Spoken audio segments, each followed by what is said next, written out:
Welcome to Joy News at 6.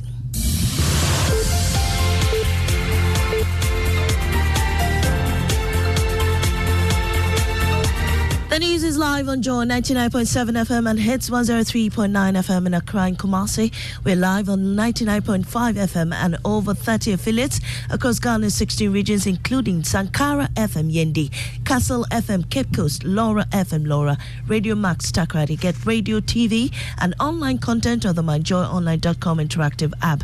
Coming up, Occupy Jubilee House protest to go ahead this morning despite police insisting it has an injunction to hold the demonstration. So as long as we do not have an injunction of the court, we will proceed. If we are still with an injunction of the court, then absolutely call off the protest. We have details of a police statement. Also, former Auditor General Daniel Domlevel backs calls for the removal of the finance minister and the governor of the Bank of Ghana to restore confidence in the ailing economy. I said he should be removed, not because I have anything against him personally. What I'm saying is that at times you must make changes to give confidence to the system. In Business, Association of Ghana Industries described contraction of the industry sector in the second quarter of this year as not surprising, saying government must do more to turn around the dwindling manufacturing sector. We have details in Joy Business Report later, and later pursuing a desired career or making money to be comfortable. I didn't forget about school entirely. I only diverted so that I could earn some money. When I can afford to pay my tuition and take care of myself and my family, then I will return to the classroom. Details of that in today's Stories of Hope. I am Amesi Nyamiche Thompson. Thanks for choosing us. Now, organizers of Occupy Jubilee House are proceeding with their planned protest this morning, undeterred by police efforts to secure a court injunction. The Accra-based civil society group Democracy Hub has previously informed the police about their intention to hold a protest today in Nkrumah Memorial Day, targeting the Jubilee House. Their aim is to call the president and members of the economic management team out on current economic challenges facing the country. While the police claim to have served organizers with a court application, the group disputes this and remains committed to its protest. Oliver Bakavomo speaks for the group. As far as I'm concerned, they are claiming that an application has been made. And by their own admission, there is no court order which is stopping the process from going ahead. If you're served, would you call the protest off? Oh, if we are served, unless we are served, and let me be clear, unless we are served with a court injunction that requires us not to go ahead, because one of the things we do not want to is to follow those who have decided that they are not going to respect the authority of our democracy and join them in their misbehavior. So as long as we do not have an injunction of the court, we will proceed. If we are served with an injunction of the court, then absolutely call off the protest. The only thing that can go wrong is that the police will not respect their legal obligations. But I have ultimate faith in our democracy that the right thing would prevail. Well, Mr. Bakavomo says they have plans to ensure protesters don't indulge in acts that will be infringing on the laws of the land. So they may go ahead and decide to do whatever. In fact, I cannot control what they decide to do. What I am telling you is that we are going to show up, we're going to be peaceful, we're going to have our hands raised all the time to show that we have no intention of attacking the police or whatsoever. And if they put any roadblock, we're just going to stand in front of the roadblock without breaching that. But what we want to show is that we want to stare down abuse of power and show that it is ultimately resistance and the morality of justice that wins. Well, the Ghana Police Service insists it has served organizers of the demonstration to halt it. Now, my colleague Samuel Imbura joins me with details of that. Samuel, what does the statement say? According to the Ghana Police Service, the organizers were indeed served with the application on September 19, 2023 through their lawyers Atuguba and Associates. Therefore, the organizers were aware of the pending court application slated for determination on September 26, 2023. The police emphasized that the service of the process on the lawyers was elected by the organizers themselves in their notification letter to the police. They are therefore urging the public to disregard any invitation to participate in an unlawful demonstration by the organizers. Thank you, Samuel Imbura. Meanwhile, Presidential Staffer and Executive Secretary of the Interministerial Coordinating Committee on Decentralization, Dennis Miracle Abwaji, says government has no concerns with the protesters.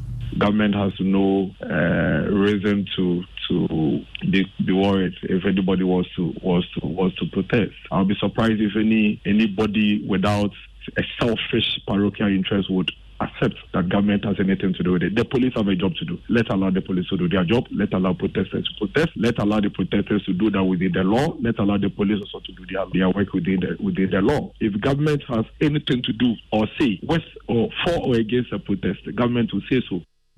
Well, he had Executive Secretary of the Interministerial Coordinating Committee on Decentralization, Dennis Miracle Abuaje.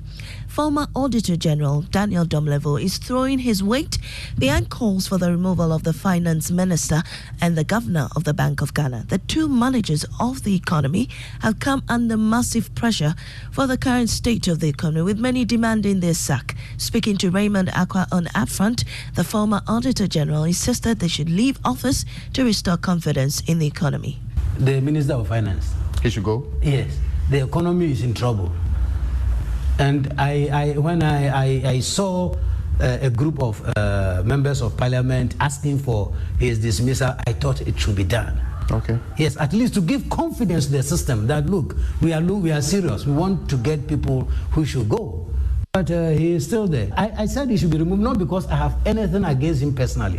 What I'm saying is that at times you must make changes to give confidence to the system.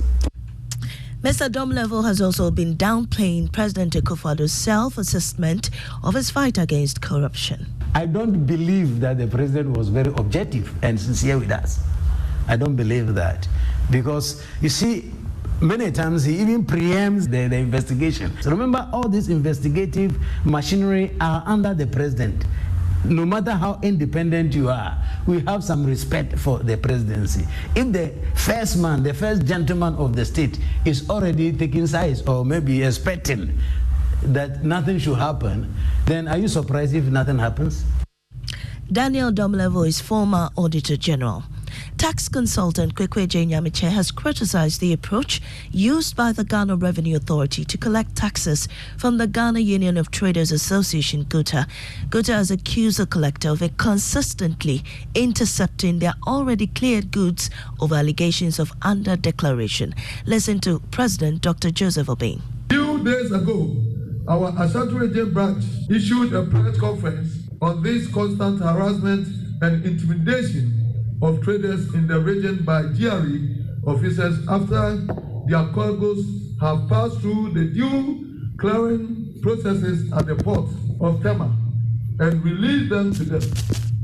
The GRA cannot assign any cogent reason for the harassment of the traders in the Ashanti region. We are not going to play victims and allowing ourselves as pupils to be played, but resist henceforth any further attempt of harassment from any quarter.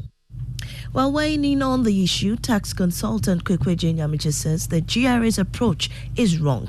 What baffles my mind is before the goods leave the port, they are being valued and they pay the taxes on. So I don't think those who are on the road, their duty is to revalue goods again, but they are there to ensure that any goods that are passing have all the taxes have been paid for, which I believe when they are transporting the goods, they have a document, well-built document that shows that duties have been paid on. Officers going to their shop to sit there, I think that is not the best approach that.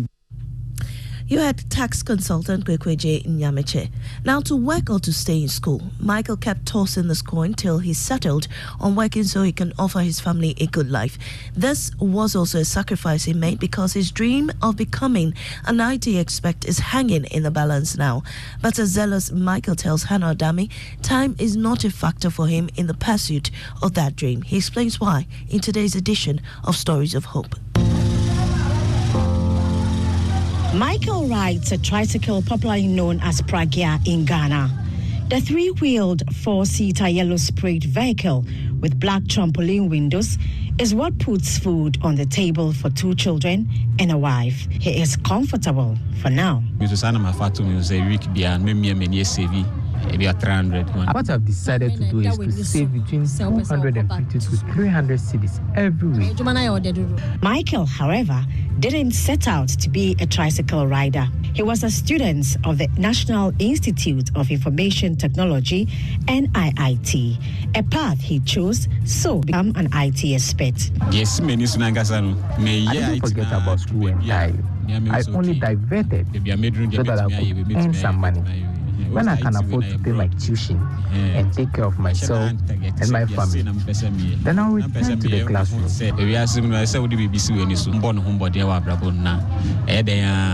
Everyone who is motivated can achieve anything and everything, just as I'm doing. Hannah Odami for Joy News. And that's Michael's story of hope. I hope that inspires someone out there. And that brings us to the end of the bulletin. And our top story, occupied Jubilee House protests to go ahead this morning, despite police insisting it has an injunction to halt the demonstration. I'm Amazing Amchit Thompson. Business is next on the Super Morning Show.